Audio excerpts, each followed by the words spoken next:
नमस्कार दोस्तों, भारतीय जनता पार्टी 21 सीटों पर चुनाव हार गई है। आप सोच रहे होंगे किस राज्य का चुनाव है, कहां भारतीय जनता पार्टी हारी है, ये सब आपको इस वीडियो में मैं बताऊंगा। लेकिन उससे पहले मैं आपको बता दूं कि जाट समाज भारतीय जनता पार्टी से नाराज है और वो अभी से नहीं नाराज, वो 2024 के चुनाव से लगातार नाराज है। अगर नाराज ना होता तो मुजफ्फरनगर की सीट भारतीय जनता पार्टी कैसे हारती, सहारनपुर की सीट भारतीय जनता पार्टी कैसे हार जाती, नगीना की सीट, कैराना की सीट, ये सीटें बीजेपी कैसे हारती अगर जाट नाराज ना होते। क्या हुआ है अभी वो मैं आपको बता देता हूं दोस्तों पश्चिमी उत्तर प्रदेश से लेकर राजस्थान की बेल्ट के कुछ हिस्से में जहां जहां पर या हरियाणा तक अगर आप जाएंगे, जहां जहां जाट रहते हैं तो उनके लिए एक नाम कोई अनजान नहीं है, वो नाम सूरजमल है। महाराजा सूरजमल शिक्षण संस्थान दिल्ली के जनकपुरी में है। पिछले 45 सालों से यह संस्थान चल रहा है।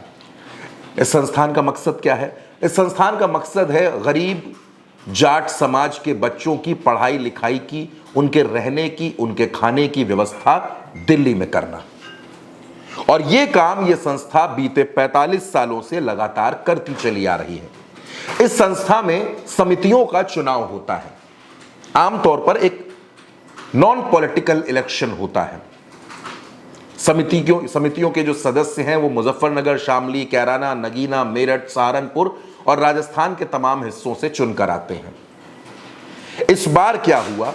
इस बार दो पैनल आमने सामने चुनाव लड़ रहे थे। एक पैनल को भारतीय जनता पार्टी ने अपना सपोर्ट किया, जिसका चुनाव चिन्ह ट्रैक्टर था। और सिर्फ सपोर्ट नहीं किया दोस्तों, मैं आपको खबर पूरी बारीकी के साथ बता रहा हूं। सिर्फ सपोर्ट नहीं किया, भारतीय जनता पार्टी के प्रदेश अध्यक्ष भूपेंद्र चौधरी मंत्री रहे हैं और मौजूदा वक्त में प्रदेश अध्यक्ष हैं। वो खुद जाट समाज से आते हैं। उन्होंने मेरठ में, सहारनपुर में, शामली में, इन तमाम इलाकों में इस इलेक्शन के लिए मीटिंग की, बाकायदा मीटिंग की और यह अपील की कि जाट समाज के लोग ज्यादा से ज्यादा सीटों पर भारतीय जनता पार्टी के समर्थित कैंडिडेट्स को चुनाव जिताएं। लेकिन हुआ क्या? जिन 21 सीटों पर बीजेपी ने अपने प्रत्याशियों का सपोर्ट किया, चुनाव लड़ाया, और सिर्फ भूपेंद्र चौधरी नहीं, लोकसभा के स्पीकर ओम बिरला ने भी राजस्थान में जाट समाज के लोगों से बीजेपी सपोर्टेड कैंडिडेट्स को जिताने को कहा। इसके बावजूद 21 सीटों पर बीजेपी के कैंडिडेट्स हार गए और जो दूसरा पैनल है वो एक बार फिर वहां पर शानदार जीत को हासिल करता है। लेकिन आखिर ऐसा हुआ क्यों? क्या जाट समाज के लोग नाराज हैं?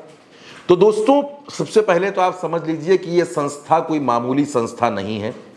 साहेब सिंह वर्मा, बलराम जाखड़, नाथूराम मिर्धा, चौधरी अजीत सिंह, ऐसे बड़े दिग्गज लोग इस संस्था के सदस्य रहे हैं।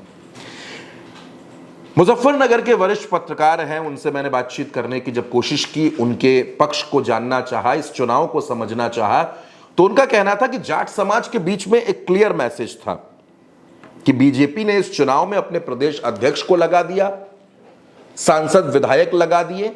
आखिर किस लिए? क्या इसलिए कि महाराजा सूरजमल शिक्षण संस्थान पर कब्जा करके इसका नाम दीनदयाल उपाध्याय कर दिया जाए? यह एक आम चर्चा जाट समाज के बीच थी। दूसरा, जयंत चौधरी भले ही नरेंद्र मोदी की सरकार में मंत्री हैं, जयंत चौधरी के विधायक यहां उत्तर प्रदेश की सरकार में, योगी सरकार में मंत्री हैं, लेकिन जाट समाज जयंत चौधरी से खासा नाराज है और भारतीय जनता पार्टी से भी नाराज है। अब यह नाराजगी अगर 2027 तक बनी रही तो पश्चिमी उत्तर प्रदेश में भारतीय जनता पार्टी और आरएलडी को बड़ा नुकसान उठाना पड़ सकता है।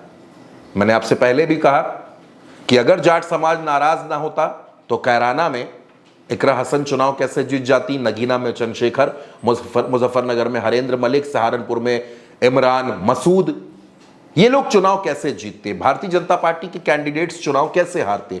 और कुछ वैसा ही यहां देखने को मिला है महाराजा सूरजमल शिक्षण संस्थान में, जहां भारतीय जनता पार्टी के सपोर्टेड कैंडिडेट्स इलेक्शन हार गए हैं।